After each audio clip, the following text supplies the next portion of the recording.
చిరునవ్వులో పాట. సో మా కోసం ఒక 2 లైన్లు పాడి దాని తర్వాత మీ స్పీచ్ని స్టార్ట్ చేయాల్సిందిగా రిక్వెస్ట్ చేస్తున్నాం. చిరునవ్వులో నీ చిరునవ్వులో చిరాయువై నేనున్నా, కనుపాపలో నీ కనుపాపలో కలై సేద తీరనా, సెలవు కాదిది ఓ స్నేహమా, కొలువు నీ ఎదలో, వీడుకోలని అనుకోకుమా, విలీనమే నీలో. 3 గంటలు సినిమా చూసిన తర్వాత నా కలం నుంచి జాలువారిన 3 స్టాంజాలు ఇవి. సినిమా నిడివి సరిపోక చివరి చరణం పెట్టలేదు. ఈ సినిమా సారాంశం అంతా ఆ చరణంలో పొందుపరచడం జరిగిందనమాట. నీ చేరువలో నేను ఉండడమా, నిన్ను సంతోషంగా ఉంచడమా, ఈ రెండిటిలో ఏది ప్రేమ, ఏది నిజమైన ప్రేమ అనే ప్రశ్నకి ప్రకృతి బదులిది. అదే ఆదేశంగా తలచి నడుచుకోలేమా. చివరికి ఎవరైనా నిజం ఒప్పుకోవాల్సిందే. ఆ నిజాన్ని ఎంత హుందాగా అంగీకరించి ఎంత ఉన్నతమైన జీవితం గడపగలిగామనేదే ఈ సినిమా ఇచ్చే ప్రేమ సారం. ఆ సారాంశాన్ని ఇందులో పొందుపరచడం జరిగింది. చాలాసార్లు మిలియన్ల కోసమో అవార్డుల కోసమో పాటలు రాస్తూ ఉంటాం.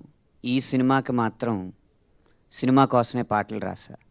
నా పాట ఆ సినీకాంత మెడలో మణిపూసలు ఇచ్చిన హారం అవసరం లేదు. ఆ సినిమా వెన్నుపాములో వెన్నుపూసల్లో ఉంటే పాటలు చాలు అనుకున్నాను. అలాగే చూస్తున్నంతసేపు కూడా కథని పట్టుకుని వదలకుండా పాటలు కొనసాగిన తీరు, ఆ పాటలకి మీరిచ్చిన స్పందన కూడా నన్ను ఎంతో ఉద్వేగానికి లోన్ చేసింది. ఎలా అయితే సినిమా పూర్తయిన తర్వాత మీరంతా బరువెక్కిన గుండెలతో చెమ్మబారిన కళ్ళతో తిరిగి ఇళ్ళకి వెళ్ళారో, మీ స్పందనలు చూస్తూ మా బృందం మొత్తం కూడా అదే భావోద్వేగానికి లోనవుతుంది.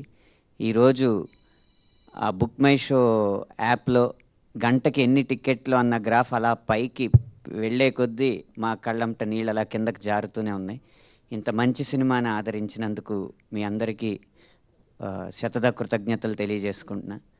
ఈ సినిమా వరకు నాకు వచ్చిన ఒక గొప్ప సంతృప్తి ఏంటంటే, ప్రతి పాటలో కూడా ఒక కొటేషన్ లాగా ఉంచుకోగలిగే లైన్ రాయగలిగామని ఆ సంతృప్తి మిగిలింది. గురుతుందా గురుతుందాలో చూస్తే వెనకకి చూసుకుంటూ నీ పైనమల ముందుకైతే సాగలేదు దారి బాగున్నా అని కానీ, లేకపోతే ఈ చిరునవ్వులో పాటలో నీ కుడి ఎడమ నాడుల నడుమ నేనే నిండున్నా నీ నిశ్వాసని నా ఉచ్ఛ్వాసగా తీసుకుంటున్నా అని కానీ, నమ్మించి చేసావా మోసంలో చాలే ఇక నాతో అనుకున్నావా అన్న లైన్ కానీ, ఇలా ప్రతి పాటలోనూ ఒక లైన్ తీసుకురావచ్చు. జిగితారా జిగితారా అయితే భావకవిత్వపు ఛాయలు కనిపించిన లైన్లు, బావిలో ఇదే జీవిలా నేనుండగా పువ్వులా తావిలో ముంచి తేల్చావుగా లాంటి కృష్ణశాస్త్రి గారి ప్రేరణతో రాసిన లైన్స్ ఉన్నాయి. ఈ ఆల్బమ్ నాకు పూర్తిగా ఆకలి తీర్చిందని చెప్పడంలో ఏమాత్రం అతిశయోక్తి లేదు. మరొక్కసారి ఇంత మంచి సినిమాకి మించి ఆదరణ అందిస్తున్న మీకు, ముఖ్యంగా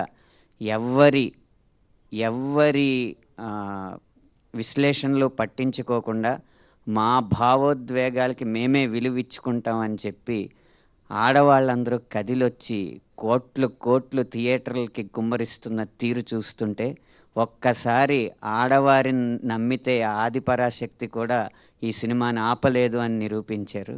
అందుకు ఈ 2 తెలుగు రాష్ట్రాల్లోని ఆడవారందరికీ కూడా మనస్ఫూర్తిగా కృతజ్ఞతలు తెలియజేసుకుంటూ విరమిస్తున్నాను. థ్యాంక్ యూ అనంత్ శ్రీరామ్ గారు. Thank you so much. మిమ్మల్ని వేదిక